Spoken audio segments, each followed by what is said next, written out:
एक छोटा बच्चा अपनी माँ के साथ रहता था। वह जब छोटा था तभी उसके पिताजी गुजर चुके थे। हर रात राम को माँ कहानियाँ सुनाया करती थी। राम की एक छोटी बहन भी थी। तेरी बहन तो सो गई, तुझे अब तक नींद नहीं आ रही। आज कौन सी कहानी सुनाने वाले हो? हर रोज एक ही कहानी सुनाती हो ना माँ, आज नई सुनाओ ना। कहानी सुनाऊंगी, लेकिन एक बात बता, पाठशाला से आते हुए भागते हुए क्यों आ रहा था? ऐसा क्या हुआ था? अगर आप मुझे कहानी नहीं सुनाओगी तो मुझे नींद कैसे आएगी माँ? कहानी सुनाओ ना माँ। पहले मेरे सवाल का जवाब दो। कहीं तूने फिर से कुत्तों के बच्चों को तो नहीं मारा? ऐसे किसी को मारना अच्छा नहीं होता, पाप लगता है, पता है ना? हाँ माँ, मैंने कुत्ते के छोटे बच्चों को मारा। वो दोनों मुझे देखकर काटने के लिए आ रहे थे। मैं जल्दी से वहाँ से भागकर आ गया। तुझे कितनी बार मैंने कहा है, कुत्तों के बच्चों के पास मत जाया कर। अगर कुत्ते के बच्चों को मारेगा तो बच्चे और माँ को तो गुस्सा आएगा ही ना। अगर तू ऐसे ही मारेगा तो नर्क में जाएगा। नर्क मतलब क्या माँ? उधर हमें जाना नहीं चाहिए? बिल्कुल नहीं बेटा, पुण्य करके स्वर्ग में जाना चाहिए। नर्क बहुत ही भयंकर होता है। उधर पाप करने वालों को बहुत ही दर्दनाक सजा मिलती है और पुण्य करने वालों को स्वर्ग मिलता है। उधर बहुत ही अच्छा और सुंदर जीवन होता है और हमें वहाँ से कहीं जाने का मन नहीं होता। मतलब हमें पुण्य ही करना चाहिए? उसका मतलब क्या होता है? क्या करेंगे तो पुण्य कहा जाता है? किसी को भी तकलीफ न देना, अच्छे काम करना, झूठ न बोलना, हमारे पास जितना है उसमें से थोड़ा दान करना, मुश्किलों में रहने वालों की मदद करना। अगर यह सब करेंगे तो पुण्य मिलेगा। यही सब करके तो आज तेरे पिताजी स्वर्ग में हैं। मतलब स्वर्ग इतना सुंदर होता है माँ? मुझे भी एक बार स्वर्ग देखकर आना है। यूं ही जाकर नहीं आ सकते बेटा, उससे पहले तुझे पुण्य करना होगा, तेरे पिताजी की तरह। क्या मेरे पिताजी ने बहुत पुण्य किया था? वो पुण्य पिताजी ने कैसे कमाया था, मुझे भी बताओ। ठीक है, तो आज तुझे तेरे पिताजी की कहानी सुनाती हूँ। सुन, तेरे पिताजी गांव के सभी लोगों से मिलकर रहा करते थे। राजा जी के पास काम किया करते थे, हमेशा लोगों की सहायता किया करते थे। वैसे एक दिन नदी किनारे। ठीक है, ये सामान सभी ले जाकर नाव पर चढ़ा दो। पहले ही बहुत देर हो चुकी है। सुबह तक ये सामान मेरी दुकान पर पहुंच जाना चाहिए। क्या धनीराम सेठ, तुम्हारी दुकान में बेचने के लिए कुछ बोरियों में लाए हो क्या? हाँ नरेश, ये कुछ नई चीजें मेरी दुकान में बेचने वाला हूँ। ये सब बहुत ही बहुमूल्य है। बादाम, काजू और कुछ मसाले भी हैं। अच्छा, ये सब देखकर मुझे लगता है कि आपको दूसरी नाव पर जाना पड़ेगा। माफ कीजिए, हमारे साथ नहीं आ पाएंगे आप। क्यों? सिर्फ 5 बोरी के लिए अलग नाव क्यों? अगर आप लोग एक जगह बैठोगे तो बोरी एक जगह पड़ी रहेगी। 5 बोरी के लिए 3 लोगों का पैसा दे दूंगा राणा को। वैसा नहीं हो सकता, लेकिन आपकी बोरियों की वजह से वजन ज्यादा होने की संभावना है। नाव डूब सकती है। आपको अलग से नाव लेनी होगी, दूसरा कोई चारा नहीं। ठीक है, उसमें कौन सी बड़ी बात है, दूसरी नाव में चला जाऊंगा। वैसे भी आपके कहने के बाद वो नाव वाला भी मुझे नहीं ले जाएगा। आप लोगों को छोड़कर आने के बाद वो मुझे ले जाएगा। चलो राणा, अब चलते हैं, हमें गांव जाना है। तुम्हारी नाव छोड़कर दूसरा कोई द्वार नहीं है हमारे पास। और कुछ समय रुक जाते हैं नरेश जी, अभी 3 लोग हैं और 2 लोग आएंगे तो चलते हैं। 5 लोग होंगे तो मुझे भी कुछ लाभ होगा जी, थोड़ा भी बुरा मत मानिएगा नरेश जी। तभी धीरे धीरे बारिश शुरू होती है और छोटी छोटी बूंदें भी गिरती हैं। बाप रे, बारिश शुरू हो गई। अगर बढ़ गई तो मेरा सामान पूरा भीग जाएगा। राणा, वो 2 लोगों का पैसा भी मैं देता हूँ। इस सामान को गांव तक पहुँचा दे बाबू, पुण्य मिलेगा। वो सामान नाव पर रखोगे तो नाव डूब जाएगी। पहले ही कहा ना, फिर क्यों जिद कर रहे हो? वैसा नहीं है नरेश, मेरी बातों को समझो। सिर्फ इस बार मुझे आने दो, मना मत करो। ले लेते हैं नरेश जी, बेचारे का सामान भीग जाएगा, जरा समझिए। अगर तुझे लगता है कि कोई खतरा नहीं है तो फिर तू ले सकता है। वह सब आप मुझे पर छोड़ दीजिए। ओ धनीराम सेठ, सामान नाव पर चढ़ा दीजिए। सामान नाव पर चढ़ाने के बाद नाव चलने लगती है। जब नदी के बीचों बीच नाव पहुंचती है तभी जोर जोर से बारिश शुरू होने लगती है। तब राणा कहता है, बाप रे, जोर जोर से बारिश हो रहा है जी। अभी तक तो हम आधे रास्ते भी नहीं पहुँचे, पता नहीं क्या होगा जी।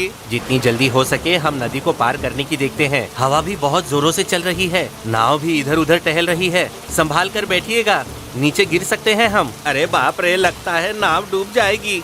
वजन कुछ ज्यादा ही हो गया। अगर आप हाँ कहो तो बोरियों को नीचे फेंक देता हूँ। ऐसा करने से हम नदी जल्दी पार कर पाएंगे जी। अरे ये क्या कह रहे हो? सामान बहुत ही बहुमूल्य है, अगर ऐसा किया तो मुझे बहुत नुकसान होगा। कैसे भी नदी पार करवा दो। अरे धनीराम सेठ, तुम्हारे प्राण से ज्यादा तुम्हारा सामान जरूरी है क्या?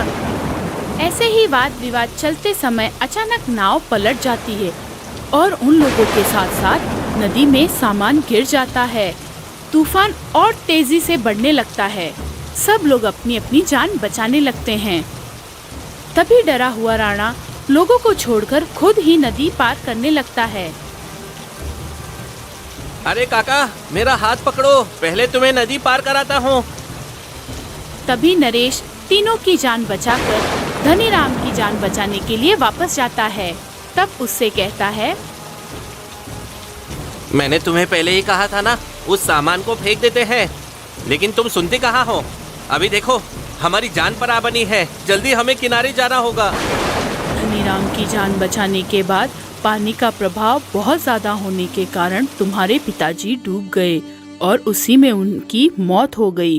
खुद की जान की परवाह न करते हुए लोगों की जान बचाई तुम्हारे पिताजी ने, और इसी तरह तुम्हारे पिताजी ने पुण्य कमाया और वो स्वर्ग में चले गए। समझे बेटा? इसका मतलब पिताजी अभी स्वर्ग में हैं। मुझे भी स्वर्ग देखने की इच्छा हो रही है माँ। पिताजी वहीं पर रहेंगे ना माँ? चलो ना माँ, स्वर्ग में जाकर हम पिताजी से मिलकर आते हैं। तू अभी बहुत छोटा है, उसके लिए बहुत समय है। तू अभी सो जा बेटा, बहुत रात हो चुकी है। इस तरह माँ की कहानी सुनकर राम सो जाता है। तभी आधी रात को उसे एक सपना आता है। उसके सपने में पिताजी उसे दिखाई देते हैं। बेटा राम, तुझे स्वर्ग कैसा होता है ये देखना है ना? हाँ हाँ, मुझे स्वर्ग देखना है। वो बहुत ही सुंदर होता है ना? वहाँ भगवान और स्वर्गदूत भी है ना? माँ ने बताया मुझे। लेकिन आप कौन हैं? क्या आपने स्वर्ग देखा है? मैं तेरा पिता हूँ बेटा। तू जब 2 साल का था तब मैं स्वर्ग चला गया, इसलिए तुम मुझे नहीं जानते। तेरी माँ ने मेरे बारे में तुझे बताया है ना? अच्छा, तो आप ही मेरे पिताजी हैं? फिर तो हमें भी स्वर्ग में ले चलिए ना, हम भी आपके साथ आएंगे। स्वर्ग में आना है तो कुछ पैसे खर्च करने होंगे। जैसे अगर गांव में मेला लगा हो तो वहाँ जैसे हम पैसे खर्च करते हैं उसी तरीके से, समझे बेटा? मैं भी माँ के पास जाकर कुछ पैसे लेकर आता हूँ और उसे खर्च करके स्वर्ग देखता हूँ।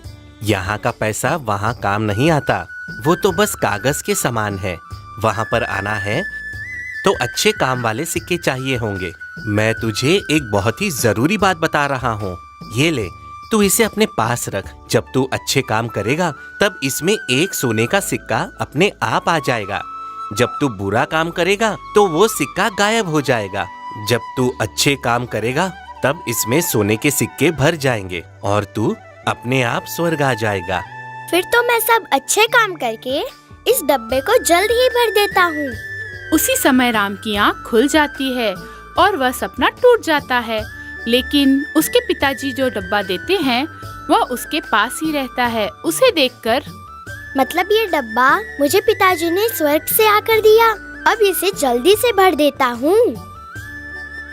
राम, पाठशाला का समय हो गया है, जल्दी जाओ। और कितनी देर? रोज जल्दी ही जाते हो ना, आज क्यों इतना सोच रहे हो?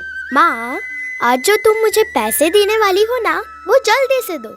मैं आते समय रास्ते से कुछ फल खरीद लूंगा। तभी वो माँ से पैसे लेकर पाठशाला के लिए निकलता है। चलते चलते एक पेड़ के पास आता है। तभी वहाँ एक भिखारी बैठा रहता है। बाबा, बहुत भूख लगी है बाबा, कुछ खाने को दे दो बाबा। उसे देखकर अनसुना करके आगे की ओर चलने लगता है। उसी समय पाठशाला के गुरुजी वहाँ से चल रहे होते हैं। तभी तुरंत ही वापस लौटकर गुरुजी को देखने के अनुसार दान करता है। बहुत ही अच्छे बच्चे हो, छोटी सी उम्र में दान करना सीख गए। अगर आप यहाँ नहीं आते तो आज मैं इस भिखारी को दान ही नहीं करता। आप देख रहे थे इसलिए दान किया, वरना इसके फल खरीद लेता। अब फल खाने नहीं मिलेंगे। उस शाम को राम पाठशाला से घर आया। मैंने आज उस भिखारी को दान किया, इसका मतलब मैंने आज अच्छा काम किया। चलो चलकर डब्बे को खोल कर देखता हूँ, जरूर उसमें एक सिक्का आया होगा।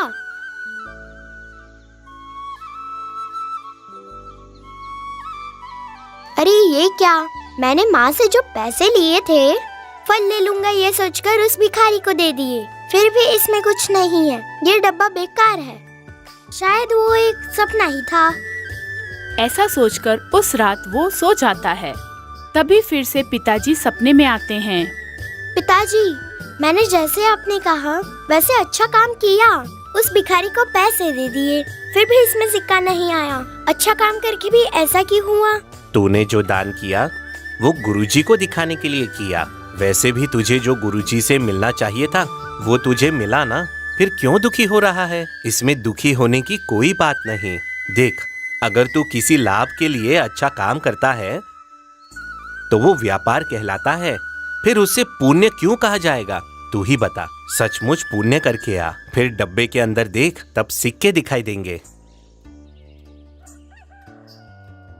फिर दूसरे दिन उठकर माँ से पैसे लेकर पाठशाला जाने के लिए जो रास्ता होता है, वहाँ उसे एक गाय का बच्चा गड्ढे में फंसा हुआ दिखता है और उसकी माँ दुखी होकर यहाँ वहाँ घूमती रहती है। अरे ये क्या, गाय का बच्चा तो खड्डे में फंसा हुआ है।